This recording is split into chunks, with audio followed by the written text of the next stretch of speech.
마지막 고려장으로 버려진 어르신들을 돌보는데 꼭 필요한 사람이 자녀보다 요양보호사입니다. 안녕하세요. 이한분TV입니다. 마지막에 효도하는 자식은 없다? 요양보호사는 내 가족이다. 여러분, 옛날 고려장 이야기 많이 들어보셨죠? 늙은 부모가 나이 들어 힘없고 병들고 쓸모가 없게 되면 지게에 어머니를 태우고 산속 깊은 곳에 가서 어머니를 버리고 지게도 버리고 돌아오는데, 같이 갔던 손자가 아버지, 지게는 가져가야죠.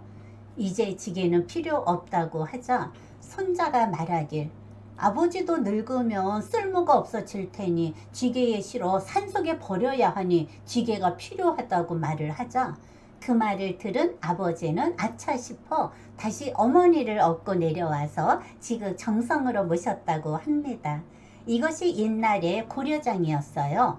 현대의 고려장은 솔직히 말을 하면 요양병원이나 요양원이에요. 늙고 병든 사람들을 시설에 보내는 것도 하나의 통가 의례가 된 것처럼 당연히 받아들입니다. 옛날에 부모님의 뒷바라지를 며느리가 다 하고 마지막 가시는 길을 가정에서 온 가족이 모여서 편안하게 저승길을 보내드렸습니다.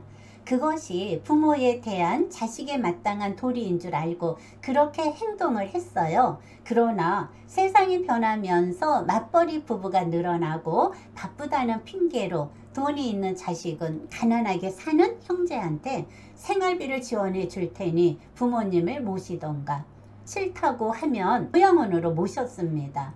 결국엔 부모님이 짐 덩어리가 되면 짐 덩어리를 받아주는 곳이 있으니 천만 다행이네요. 만약에 요양원이 없었다면 어떤 상황이 벌어질까 끔찍하죠. 가정마다 풍지박산이 되고, 이것을 예방하기 위해서 국가에서 책임지는 노인복지 정책이 최고입니다. 효자 상품입니다. 부모도 건강하고 재산이 있을 때 대우를 받고 자식들이 효도를 합니다.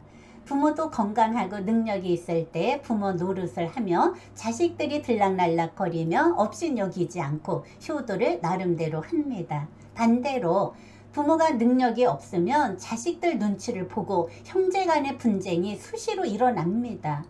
부모가 늙고 병들고 힘없으면 마지막으로 선택을 하는 곳이 시설입니다. 와상환자, 치매 또는 몸이 불편해서 다양한 이유로 시설에서 치료를 목적으로 맡기는 경우도 있어요. 이런 분들은 치료를 받아야 하지만 그렇지 않는 어르신들이 의외로 많이 있어요. 몸이 좀 불편하다고 하면 자식들이 엄마 혼자 계시면 불안하니 요양원이 노인들한테 천국이라고 하며 가서 계시면 편안하다고 하는 거예요. 그럼 비용은 어떻게 하고 집 팔면 충분하다고 하면서 요양원으로 모시는 자녀들, 이런 자식들을 어떻게 생각을 하십니까? 어르신들의 마음은 어떨까요? 한마디로 배신감을 느낍니다. 물론 치료가 필요하고 개인 사정으로 인해 갈 수도 있습니다. 하지만 자식이 많이 있으면 무엇합니까? 늙어서 짐덩어리가 되면 형제들이 모여서 의논한 결과 시설로 보냅니다. 입소를 해서 2, 3년 안에 돌아가시면 다행인데 대부분 10년이 넘는 분들이 너무 많이 있어요. 그러면 형제 간의 시설 비용 때문에 분쟁이 일어나고 면회도 오는 자녀들도 없고, 하물며 먹고 살기 힘들다는 이유로 아예 소식을 끊어버리면 결국엔 시설장이 기초생활수급자로 만들어서 국가에서 책임을 집니다. 이것이 현대판 고려장이 아닐까. 어린 자식들은 내가 나의 부모에게 어떻게 행동을 했는지 자식들이 보면서 성장합니다. 요양원에 계신 어르신들은 99.9%가 우울증은 기본이라고 합니다. 요양원에 가보면 홀로 계신 부모님을 돌보지 못한다고 멀쩡한 부모님이 조금 병들고 나약해졌다고 해서 요양원에 맡기시는데 부모님들은 본인 집이 아닌 요양병원이나 요양원에 갇혀버리면 우울증으로 더 빨리 돌아가실 수가 있습니다. 젊었을 때는 자식들이 효도를 했지만 마지막 효도는 요양보호사가 합니다. 시설에 맡겨진 어르신을 임종하는 그날까지 지극정성으로 내 부모를 돌보듯이 보살펴 줍니다. 요양보호사가 아들과 딸, 며느리가 되어서 어르신의 눈빛과 표정으로 마음과 마음이 소통하는 사람이 바로 요양보호사예요. 24시간 붙어 있으면서 어르신이 무엇을 원하는지 알아서 척척해 드리고 오줌똥 기저귀, 목욕, 식사, 말동무 등 신생아를 돌보듯이 돌보고 있습니다.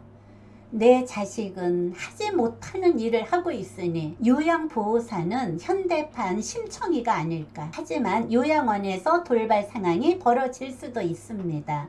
혹여나 요양보호사가 실수를 하면 가족들이 떼거지로 나타나서 손해배상을 청구를 한다. 경찰서에 신고를 한다.